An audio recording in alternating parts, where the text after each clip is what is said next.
नमस्कार। भोलि मङ्गलबारको लागि एउटा यस्तो अचूक उपाय बताउँदैछु। यदि तपाईँ शत्रुबाट पीडित हुनुहुन्छ, तपाईँ जतिसुकै गर्नु शत्रुले दुःख देखाउँदैछ, शत्रुको कारणले जग्गा जमिन बिक्री भइरहेको छैन, शत्रुको कारणले सन्तानको प्रगति भइरहेको छैन, यानि कि शत्रुकै कारणले कान भरेर हजुरहरूको हस्बेन्ड वाइफको सम्बन्धमा एकदम तनाव उत्पन्न भइरहेको छ र शत्रु चाहिँ यसले यतिसम्म दुःख दियो, यसलाई के गर्ने होला भनेर तपाईँ सोच्दै हुनुहुन्छ भने भोलि मङ्गलबारको लागि अत्यन्तै राम्रो उपाय बताइदिँदैछु।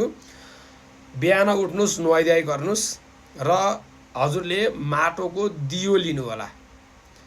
माटोको दियोमा 2वटा कपुर राख्नुहोस् र 2वटा ल्वाङ लिनुहोस्। 2वटा ल्वाङलाई हजुरले दिनभरि नै एउटा कुनै छुट्टै कचौरा या कतै चाहिँ चमेलीको तेलमा डुबाएर राखिदिनु होला। यो दिनभरि राखिदिनुहोस् र साँझ परेपछि हजुरले त्यो कपुर भएको माटोको दियो र त्यो 2वटा चमेलीको तेलमा डुबाएको ल्वाङ लिएर हनुमानजीको मन्दिर जानु होला। क्लियरली बुझ्नु होला।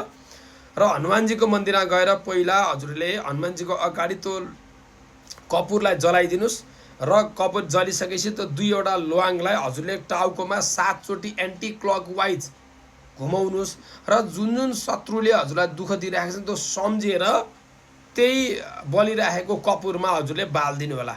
तर ध्यान दिनुहोस्, त्यो दियो उठाएर हनुमानजीलाई देखाउने होइन। त्यति गर्नुहोस् र शत्रुको नाम सम्झेर हजुरहरूले के भइदियोस् या के उनीहरूले कति दुःख दिएका छन् त्यो दुःखबाट छुटकारा पाऊँ भनेर माग्नुहोस्। यति गरे हुन्छ। त्यसपछि त्यो दियो बल्नमा ती छोडिदिनुहोस्, केही गर्नु पर्दैन। त्यो बलिसकेपछि आफै निम्छ। हजुर हातखुट्टा धोएर घरमा आएर आफ्नो नित्य कर्म गर्नु होला। यति गर्नुहोस्। भोलि मङ्गलबारको दिन होइन, किन श्रावण महिनामा भूतप्रेत एकदमै एक्टिभ हुन्छन्।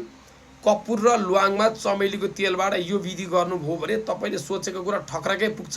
शत्रु चाहिँ एकदमै पीडाबाट छटपटाउँछन् र दोहोऱ्याएर शत्रुले तपाईँलाई दुःख दिने, तपाईँलाई मात्र होइन तपाईँको 7 पिँढीलाई पनि दुःख दिनलाई एकदमै सोचेर अगाडि बढ्नुपर्छ। यति एउटा विधि गर्नु होला। हजुरहरूलाई शत्रु लागेको छ कि छैन कमेन्ट गर्नु।